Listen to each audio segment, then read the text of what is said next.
सन 1874 में जब जमशेदजी टाटा ने टाटा टेक्सटाइल की शुरुआत की, शायद उन्हें अंदाजा भी नहीं था कि उनकी यह पहल भारत के सबसे बड़े उद्योग साम्राज्य की नींव रखेगी। आखिर ऐसा क्या था जो जमशेदजी को इस ऊंचाई तक ले गया? वह कौन सी सोच थी जिसने एक साधारण व्यापारी को भारत के सबसे सम्मानित उद्योगपति में बदल दिया? आज हम उसी सोच को समझेंगे और जानेंगे कि कैसे एक आम व्यक्ति भी उसे अपनाकर अपने जीवन में सफलता ला सकता है। यकीन मानिए, जब आपके भीतर वो सोच आ जाती है तो पैसा खुद ब खुद आपके पीछे आने लगता है।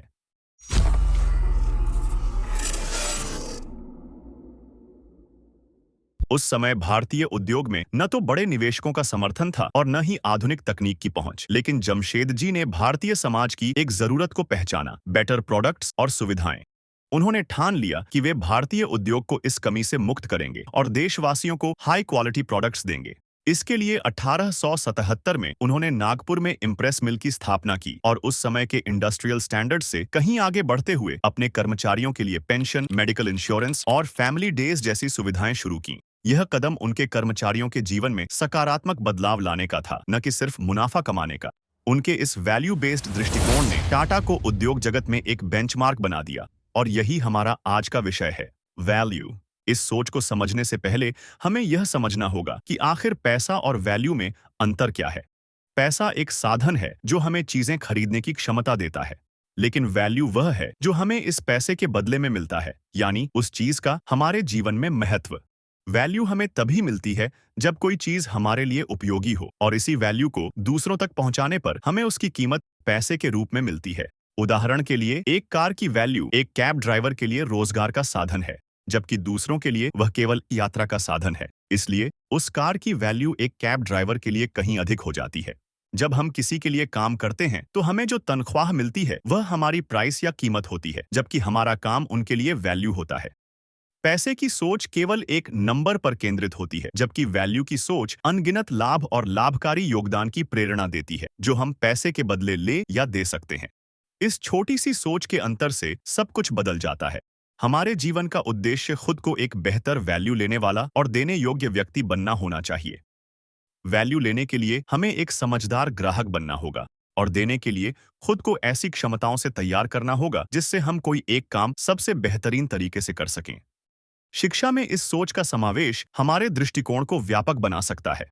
हम अपने इंटरेस्ट, स्किल्स और उनसे जुड़ी संभावनाओं को पहचान कर खुद को एक बेहतर वैल्यू देने वाले व्यक्ति के रूप में विकसित कर सकते हैं। जमशेदजी टाटा से हमें यही सीख मिलती है कि सही सोच और उच्च वैल्यू का दृष्टिकोण हमें न केवल समाज में प्रतिष्ठित बनाता है, बल्कि भरपूर धन के साथ एक सार्थक जीवन जीने का रास्ता भी दिखाता है। हमारे एजुकेशन सिस्टम की सबसे बड़ी कमी यह है कि यह हमें वैल्यू ड्रिवन नहीं, बल्कि मनी ड्रिवन बनाता है। पढ़ाई का मकसद अब सिर्फ इतनी योग्यता हासिल करना रह गया है कि हम एक अच्छी नौकरी पा सकें और पैसा कमा सकें। लेकिन यह हमें उस काबिल नहीं बनाता कि हम अपनी क्षमताओं से दुनिया में कुछ ऐसा योगदान दे सकें जिससे असल में दूसरों को फायदा हो। इस सोच के कारण हम अक्सर अपने इंटरेस्ट और नेचुरल स्किल्स के साथ समझौता कर लेते हैं ताकि ऊंची सैलरी वाली नौकरी पा सकें। यह दौड़ हमें पैसे कमाने के लायक तो बना देती है, लेकिन उसी रैट रेस में शामिल कर देती है जिसमें हम वो काम करते हैं जो हमें पसंद नहीं है और उन चीजों पर खर्च करते हैं जिनकी हमें अक्सर जरूरत भी नहीं होती। वहीं कुछ खास प्रोफेशन जैसे शिक्षक, डॉक्टर या उद्यमी ऐसे हैं जिनमें शुरुआत से ही दूसरों को वैल्यू देने की सोच होती है। यही वजह है कि इन पेशों के अधिकांश लोग न सिर्फ संतुष्टिप्रद जीवन जीते हैं, बल्कि पैसे को अपनी तरफ आकर्षित भी करते हैं। अगर हमारी शिक्षा ने हमें असली वैल्यू की समझ दी होती तो शायद हमारे करियर का उद्देश्य केवल पैसा कमाना नहीं होता। इसके बजाय हम उस काम को चुनते जो हमारे लिए भी मायने रखता और दूसरों के जीवन में भी सकारात्मक बदलाव लाता। पैसा कमाना जरूरी है, लेकिन असली खुशी तब मिलती है जब हमारा काम किसी की जिंदगी को बेहतर बनाने में योगदान दे सके। हमारा दर्शन भी हमें देने के महत्व को सिखाता है, न कि सिर्फ लेने के। श्रीमद् भगवद गीता में श्री कृष्ण ने कहा है, कर्मण्येवाधिकारस्ते मां फलेषु कदाचन, यानी हमें अपने कर्म पर ध्यान देना चाहिए, फल पर नहीं।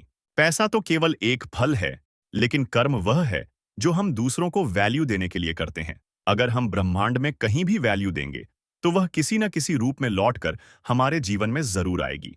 इसी सिद्धांत पर चलते हुए फेसबुक और इंस्टाग्राम जैसी कंपनियां शुरू हुईं, जिन्होंने शुरुआत में पैसे कमाने पर नहीं, बल्कि अपने फीचर्स और यूजर्स के अनुभव पर ध्यान दिया।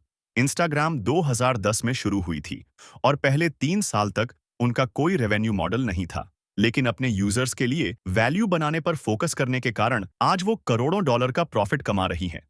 इससे साफ है कि जब हम दूसरों के जीवन में वैल्यू जोड़ने पर ध्यान देते हैं तो सफलता और मुनाफा अपने आप जुड़ते चले आते हैं। अब सवाल ये है कि एक आम इंसान इस सोच को अपने अंदर कैसे विकसित कर सकता है? क्या कोई उपाय है? जीवन में वैल्यू की सोच विकसित करने का पहला और सबसे आसान कदम यह है कि हम अपने पैसों का उपयोग यह सोचकर करें ताकि उससे अधिकतम वैल्यू प्राप्त हो सके।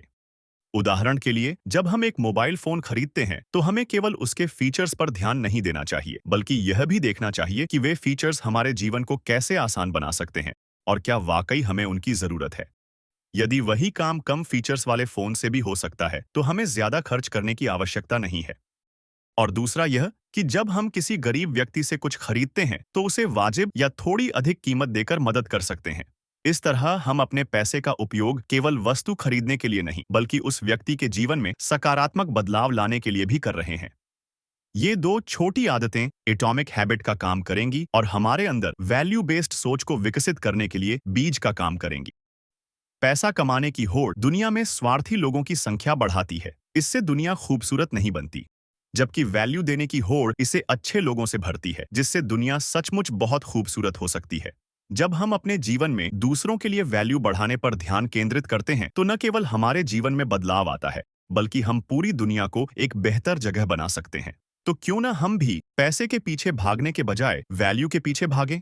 हमारे जीवन का असली उद्देश्य दूसरों की जिंदगी में सकारात्मक योगदान देना होना चाहिए। साथ ही हमारे खर्च करने का मकसद भी यह होना चाहिए कि हम उस पैसे से ज्यादा वैल्यू प्राप्त करें, न कि सिर्फ भौतिक वस्तुएं। अगर आप भी इस वैल्यू की सोच को अपनाना चाहते हैं तो अपने अनुभव हमारे साथ कमेंट में साझा करें और साथ ही चैनल को सब्सक्राइब करना न भूलें। धन्यवाद।